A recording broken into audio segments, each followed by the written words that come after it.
This is part 3 of my videos on Russia, and just to recap, Stalin was just being Stalin and ruthlessly purged anyone in his sight in the late 1930s. This included tens of thousands of Red Army officers, and a weak Red Army is one of the main reasons why Nazi Germany believed that they could attack and defeat the Soviet Union. Speaking of which, about 10 years earlier, a failed artist called Adolf was making his controversial opinions very clear in his book, Mein Kampf. In this book, he basically said that the communists are the scum of the earth and the Slavic people belong to an inferior race. Hitler eventually becomes the leader of Germany, and the country was just getting a little bit bigger in the late 1930s. Logically, the next place Hitler would expand is eastwards into Poland, and if that happened, it would be an immediate red flag for the Soviets. This led to a deal that shocked the world. The Molotov-Ribbentrop pact was a non-aggression pact in which Nazi Germany and the Soviet Union would carve up Poland and increase trade with each other. This was extremely surprising to the Western countries because these two powers were ideological enemies, and they made no secret of that, but never put anything past a ruthless dictator. So a deal between Stalin and Hitler is made that even Satan would be proud of. On the 1st of September 1939, Hitler invaded Poland, sparking the Second World War, and 2 weeks later, Stalin invades Poland from the east. Stalin essentially saw the war as an opportunity to win back the territories of the old Russian Empire, so he attacked Finland in November, but the Winter War did not go well for the Soviets. They did eventually win, but it came at a huge cost, and the Red Army suffered 6 times more losses than the Finns. So the Winter War revealed to Stalin that the Red Army was not cut out for a proper war, and led to a lot of military reforms. And guess what? Even more army purges. Stalin then goes on to annex the Baltic states. Yeah, in the first few years of the war, alongside the Nazis, the Soviets were definitely the bad guys. They even got kicked out of the League of Nations. Not like that matters anymore. You know, if you ever feel useless in life, just think about the League of Nations in World War II. So a couple of years into the war in 1941, and the Axis powers pretty much controlled most of Europe. Germany then starts to build up troops on its frontier with the Soviet Union. Now this is the part of history I can't seem to get my head around. There are so many warnings to Stalin that Hitler was going to invade, but he just dismisses them all as disinformation.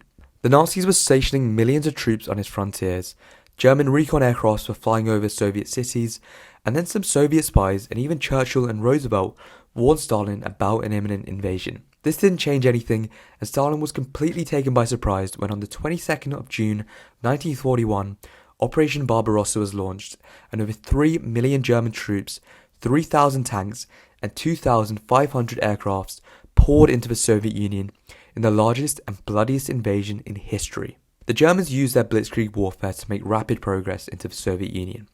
After 6 months, around 2/5 of the country's population and half of its resources were held by the Germans, as well as 3 million prisoners of war. The Nazis had taken Kiev, they had reached Moscow and put Leningrad under a siege which lasted nearly 900 days. The Eastern Front of the Second World War was absolutely brutal, and news of the atrocities and horrors that the advancing Wehrmacht were committing were broadcasted to the nation. Hitler kind of gambled that a really destructive and horrific war would force the Soviets to sue for peace, but Stalin was adamant that surrender was never an option. A couple of months later, Pearl Harbor happens, and the USA finally joins the war. So the dream team comes together, and Britain, the USA, and the Soviet Union would work together to wipe out Hitler. The Soviets did secure a whole lot of resources from their allies, but Stalin didn't really trust the West, and he believed that they were deliberately letting the Soviets take all of the bloodshed in this war. Things were not looking good for the Soviet Union, but the people were very resilient. Millions of men and women joined the army, and during World War II, the Red Army had mobilized up to 34 million people to defend the motherland. The Soviets used scorched earth tactics to slow down the Germans, and all women and teenagers in Moscow helped to build anti-tank fortifications to defend the city. Stalin even ordered his army to fight to the last drop of blood, and he said that he would rather Soviet soldiers be executed than being taken as a prisoner of war. Just to reiterate, he wasn't the nicest person. It was all or nothing, with the state's rallying slogan, everything for the front, everything for victory. The people of the Soviet Union were able to hang on, and then it got cold, like really cold. The Russian winter of 1941 was extremely tough on the Germans. They didn't pack right, and their machinery started to freeze, and they didn't have the winter clothing to survive the Russian winter. Under the leadership of General Zhukov, the Red Army was able to defend the capital, and then fresh Soviet troops came in from the east and started to push the Germans away from Moscow. After their failure at Moscow, in 1942, the Nazis tried to focus on the south, trying to take oil fields in Baku, and also the city of Stalingrad, maybe something to do with the name. As far as I know, the Battle of Stalingrad is the bloodiest battle in history with over 2 million casualties. But maybe it's even the most important. Soviet victory at Stalingrad was a massive turning point in the war. From then on, the Nazis were on the back foot and the Soviets would advance and advance towards Berlin, liberating, or some would say occupying, the countries of Eastern Europe in the process. When Allied troops finally landed in Normandy in June of 1944, the Soviets launched their major military offensive, Operation Bagration, and by May 1945, the Red Army had captured Berlin and the Third Reich surrendered. In the aftermath of World War II, the scale of devastation to the Soviet Union was unparalleled.